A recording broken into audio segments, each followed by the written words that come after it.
Greetings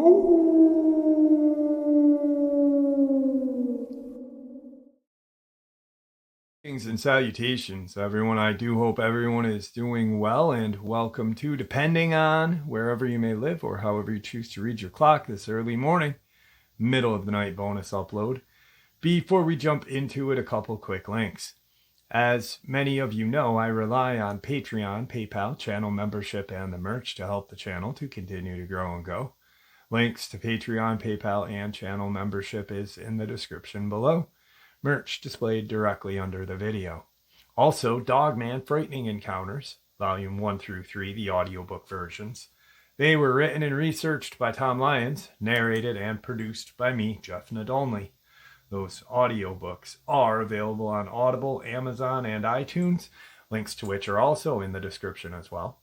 Finally, last but definitely not least, if you'd really like to help support the channel to continue to grow and go, simply subscribe. It doesn't cost a cent. Click that like button, takes half a second.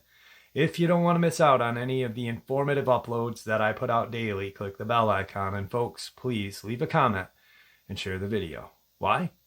Well, because all these things really do help the channel to continue to grow and go. They definitely matter, and they are appreciated. And with that, I have taken far too much of your time. Let's jump in to this early morning, middle of the night bonus upload. Shall we? I had something happen to me a few miles outside of Gila National Forest, New Mexico. Some friends and I were camping out in the boonies down a game trail with seriously low levels of activity. I like that area of the Gila so much because a lot of it is logging land on the outskirts of legit unmapped woods. The first place we set up camp was pretty much on the edge of a pine thicket where the forest jutted up a ridge. Lots of trees still, but not as many as further in, if that makes any sense. Anytime I go camping in a place like the Gila's old growth forest with nobody around, I like to smudge the area with a sage bundle, roll a cigarette as kind of an offering and cleansing. I have a master's degree in cultural anthropology, and I lend a lot of credence to indigenous belief, especially where it comes to wilderness. When I sat down by the fire, we set up to get the sage started, and it would not light. I used my lighter, I stuck it in the fire itself, but it wouldn't light. It just charred and the twine burnt up, but no significant smoke from the sage, which is eerie because usually that's a bad sign if you follow anything like that. I just let it go because it was pretty dark out by that time, and to suggest moving camp would have got me heckled pretty much by my friends. As night goes on, we're doing the typical camping stuff, playing guitar, singing, drinking beer, and roasting hot dogs. When we put out the fire, I noticed just how dark the forest line really was at night, and it spooked me very badly. We had seen a herd of elk on the game trail, heard some coyotes. I even saw a dinky-looking turkey wandering around at one point in the early afternoon, so I was aware of the wildlife around. But once that fire stopped popping, it was dead silent. Like there was just a heaviness to it. The three of us just kind of looked around in the dark, trying to get our eyes to adjust, but figured we had been staring at the fire for so long that we just gave ourselves reasons to be freaked out in the darkness. So we hopped in the tent, zipped it up, and just tried to get some sleep. About an hour passed before we all heard a very distinct sound of a bipedal walking very close to our camp, crunching on dry pine needles, twigs snapping, dirt getting kicked up. It sounded like a big burly man was stomping around in the middle of nowhere in the pitch black. Even writing this gives me the chills. The shit was unsettling. We all looked at each other from our sleeping bags, eyes wide and silent, as whatever this thing was passed by just once. It was so quiet no other life could be heard. Not sniffing or snuffing like a bear would. No elk calls, no sound of jingling or equipment like a hunter might. I honestly had no idea what in the world could make such a distinct thump, pause. But it was wild. None of us slept that night, and the next morning we moved camp down another game trail, somewhere far away from the looming ridge and pine line. Didn't see any evidence of anyone around us in at least a mile radius of our camp, and still I have no explanation for what we heard or experienced that night.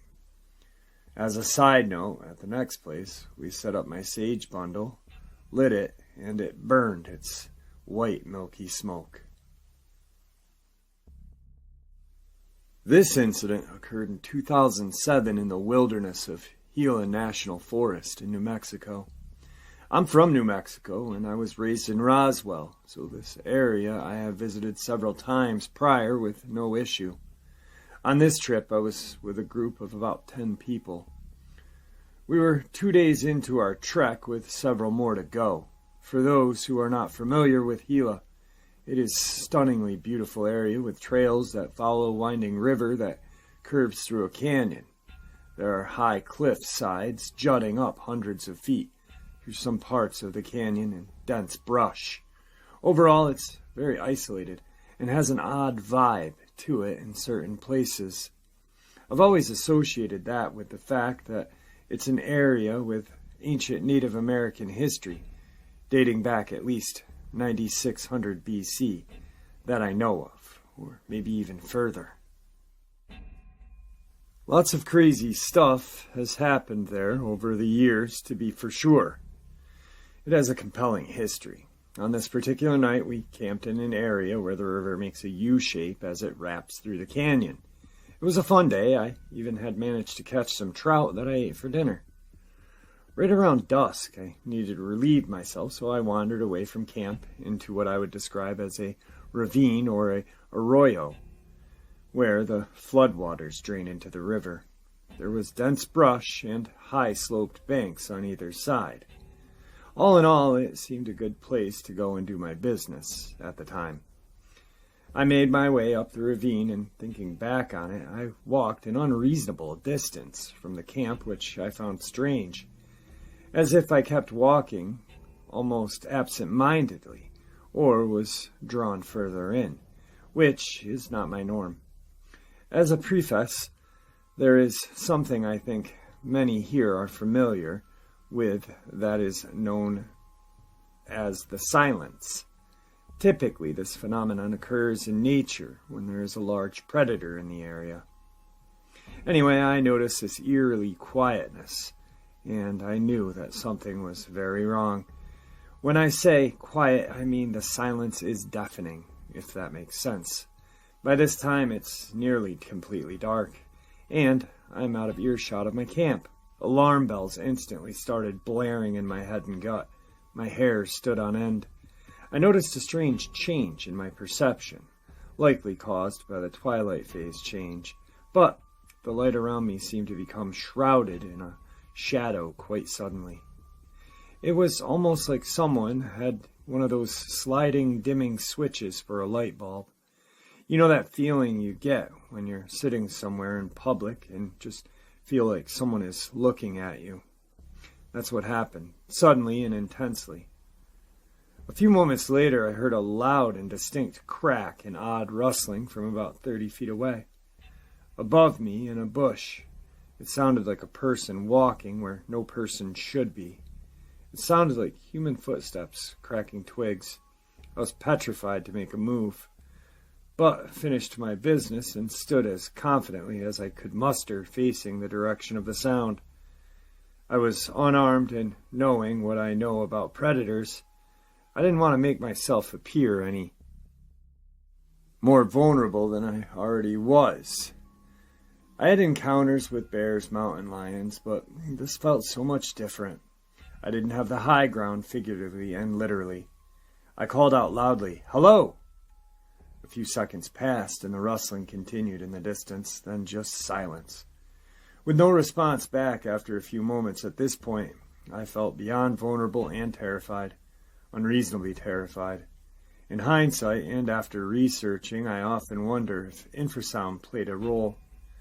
With my hair standing on end, I took a few steps backward, and that's when I noticed the eyes. About 20 feet away above a bank in a ditch was a pair staring directly at me. I was in shock for a moment, as it was near where I heard the cracking. Slightly iridescent looking eyes high above me on the bank, high enough that they had to be either from a massive creature or a large creature in a tree branch. The silhouette didn't make sense. The shadows played tricks on my eyes and my mind. I honestly can't be sure if it was a large owl or something, but the circumstances and general feeling makes me believe otherwise. The silence and heaviness in the air was totally wrong, but it's hard to explain. Instinctively, I backed up as slow as I could facing those eyes, and that's when I heard another crack right above me, which made me lose my shit because the noise was much closer. At this point, my fight or flight kicked in, and I turned and sprinted as fast as I could.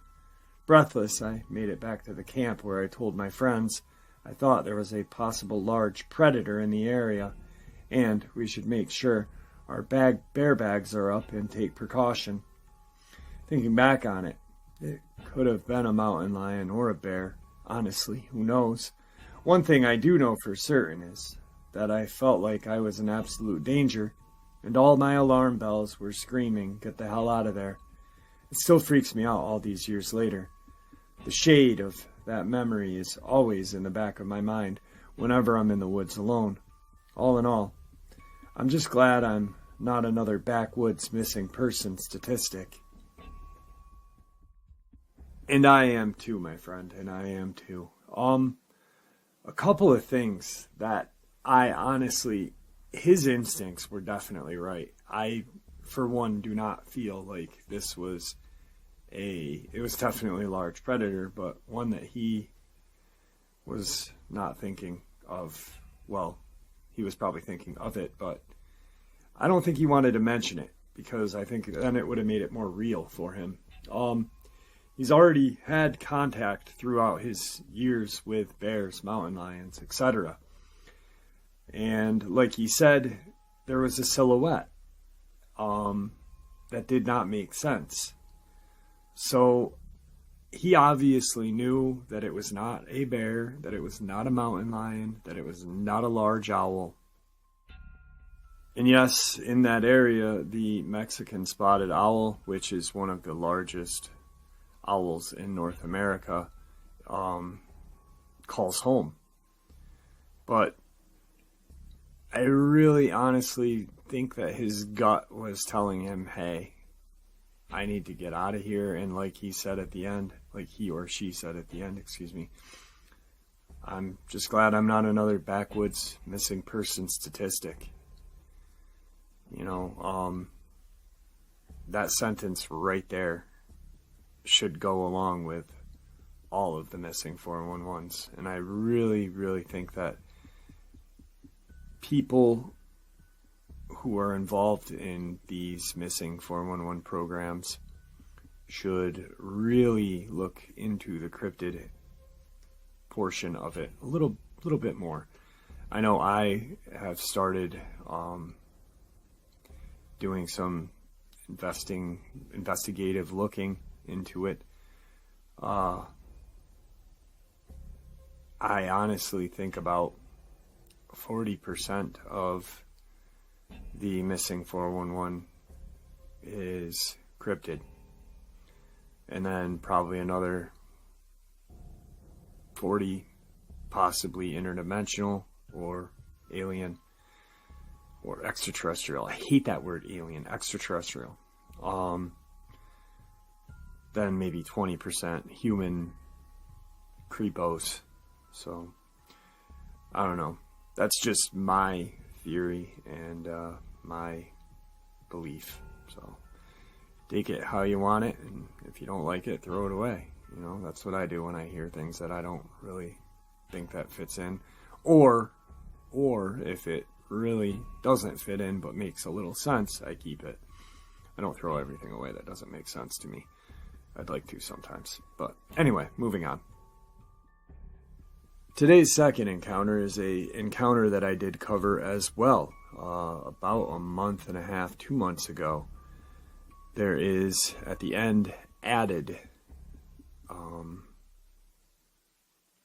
encounters, actually. I apologize for that brief pause of stupidity. I used to work on Vandenberg Air Force Base near Lompoc, California. My office was on top of the mountain that was ceremonial Chumash land. Whenever ground was broken, we had to have a religious leader come out and bless the ground first. It's usually pretty foggy about halfway up the mountain, and I got used to driving it every day. But you have to keep eye out for deer, mountain lion, bear, and all sorts of other wildlife. One night at about 11 p.m., I'm driving down the mountain and had just gotten to the point where the fog was gone. In front of me was clear, but behind me was a wall of fog. As I got to a sharp turn, I saw what I thought was a large coyote in the road, so I slammed my brakes on. It looked like it had no fur and was covered in pale, leathery skin with a dog-like head. As I looked, it rose upon two legs. It was hunched over at the time, maybe 6 feet tall, but if it was standing straight, I'd guess 7 feet. It turned and looked right at me and slowly walked off the road into the brush. At the time, I was doing a class about Native American for my degree, and was in touch with Chumash members for my project. I asked them if they knew anything about it, and they simply said, "We do not talk about that." To this day, I'm 100% sure I saw a skinwalker that night. The front arms had shoulders like a person. They were long and scrawny and had what looked like hands, but with long claws. They just kind of hung in front, while it walked, almost down to its knees. It walked on its hind legs, with its shoulders hunched. It looked like it was used to walking on two legs, like it was normal, but did it very slowly, kind of strange looking. It was the first thing that made me worry about what I was seeing. Coyotes, bobcats, and mountain lions were so common up there that as long as you're in your car, you don't even think twice about them. Seeing something stand like that really makes you take notice. At the time I saw it, I had worked there for about a year. I worked there another year afterward until April of 2019. I went back around Christmas, and I still get the creepy feeling out there. I used to work at Vandenberg too. I saw something that could have been very similar. It was on the other side of the fence near one of the LF sites on the north side. It was obstructed by brush in the fog. It seemed kind of walking just lazily. My escort swore it was a coyote with mange, but it was way too big to be a coyote. It had to be larger than even a wolf. My guts tell me I saw exactly what you explained. This is the next response to that encounter. I am taking out the majority of curse words. Dude, that is crazy. I live in Lompoc right now. My friends and I have been going around there doing night hikes around Lompoc, mostly at the Surf and Nature Preserve inside the village, but every now and again we go to the canyon. Would you have happened to work around there? We know that there is base property around there, but for obvious reasons, we don't really know what the property actually is. Anyway, recently we went out there pretty deep into the night, and we pulled off onto that super thin road that only one car can travel down at a time. We parked, got comfy, and I started making jokes about how scary and effed we would be if anything went wrong. I was basically psyching my friends out. At one point, I look up to this hill to the right of a car and suddenly felt like I was being stared at directly. It made me very uncomfortable, but I couldn't really place my finger on it. A couple of seconds later, my friend in the back, let's call him G, asks if we can leave. Now let me put this into perspective just for a quick second. We aren't football players or anything, but G's a pretty big guy, not the type of person that's easily shaken.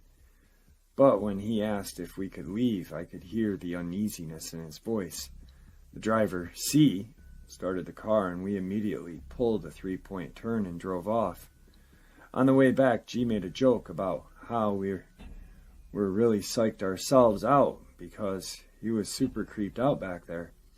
I said something along those lines of, "Yeah, I got ya." For me, I got chills when I looked up the dirt mound to our right. I felt like something was completely watching me. Instantly, the atmosphere changes and C goes, "Really?" I felt the same exact thing. This causes G to immediately concur, and we all just kind of sit there in silence for a bit, wondering what the heck could have made us all super uneasy like that. I'd like to add a little bit more context by stating I am usually the one to screw with my friends by making jokes about, and I kid you not, effing skinwalkers. I always thought the name was creepy on its own, but the idea it represents is really spooky. Basically, I don't get psyched out easy. My dad was a Marine, and he was always hard on me as a kid for being scared of the dark, so I grew up trying to prove myself that I was brave. Sorry for how scatterbrained and random this was. This event has been living in my head rent-free, and as soon as I read the word Vanderberg, I needed to say something because my blood ran cold. Quick interjection. That whole little piece right there is terrifying. What I really want to talk about is that something that irks me and constantly does is the creepypasta Reddit community has really just, I don't know, put a blemish on Native American lore and beliefs. I really hate when I hear that people are talking about I saw a skinwalker in Ohio or in the mountains of California. Because you didn't. You saw a shapeshifter, probably from another indigenous tribe, but you didn't see a skinwalker. They have their own name. They have their own cultural belief, and if you live in that area, you should kind of know a little bit about the history of the land you live in. This is my take on that. I mean, I know a lot about the history of the land that I live in, and I'm sure the majority of you guys do too, because we find it interesting. Because where we live is interesting to us. You know, I mean, maybe not to the people on the outside. They just see, oh, that's, but to us, it's fascinating because there's history there. There's, indigenous tribes that thrived for hundreds of years before white European settlers moved in. I really find that last part kind of just rude. Making jokes about skinwalkers or shapeshifters. It's calling upon something that you really aren't prepared to deal with. I don't think anybody is. And no matter how tough you are or what your daddy was or this and that, boy, you ain't gonna handle a skinwalker or a shapeshifter in the middle of the night on an abandoned road. You're gonna be scared. You're gonna have a trickle of pee running down your leg while you're probably coddling your friend and crying, So I hope it does take rent in that dude's head, because he's just disrespectful in my eyes. And you never really hear me say stuff like this, but that last part kind of irks me a little. Sorry, guys. Moving on. Today's third encounter. Yesterday I went out to paint my garage doors around 9:30 in the morning. All morning I felt like I was being watched and could smell something which I thought was maybe septic. I kept hearing weird noises, which sort of sounded like birds, but I knew they weren't, as there were no birds that make these noises. And me comparing it to a bird is the only way I can describe it. At about 11:45 in the morning, I heard a very loud knock come from behind me in the woods. When I turned around, I saw something, dark brown to black, as it turned around and began to walk away. The height was maybe 7 to 8 feet. grayish on the bottom of the feet, which I could see the leaves and debris sticking out to the feet and falling off. I didn't see the face as it was walking away. Its legs were about the size of both of my legs put together. The hair was very long and matted, and I could see muscle movement under. It moved through the woods like it was nothing. I'm only 6 feet, and I couldn't move through there that easily. Width had to be well over 4 feet at the shoulders, and the arms were to its knees.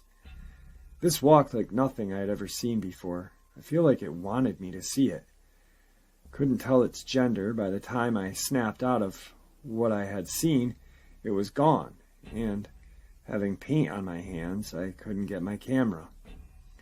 I will be completely honest here, that it scared the living crap out of me, and I never felt like that before. I heard it until 4 p.m., and the feeling of being watched didn't go away until then. It has become one of those sayings, be careful of what you wish for. I've not been able to sleep since then, as there is so much running through my mind. I will take a pic just to show how close it was to me, and how it got that close without me hearing it is something I can't explain. And that is what has scared me the most. When I settle down, I'm going out tomorrow to see what I can find. Anyone thinking it may have been a bear, definitely not, as bears don't walk on 2 legs. And I know the difference. I will admit that for the first few seconds, I did think it could have been a bear standing on its hind legs, until I saw it move.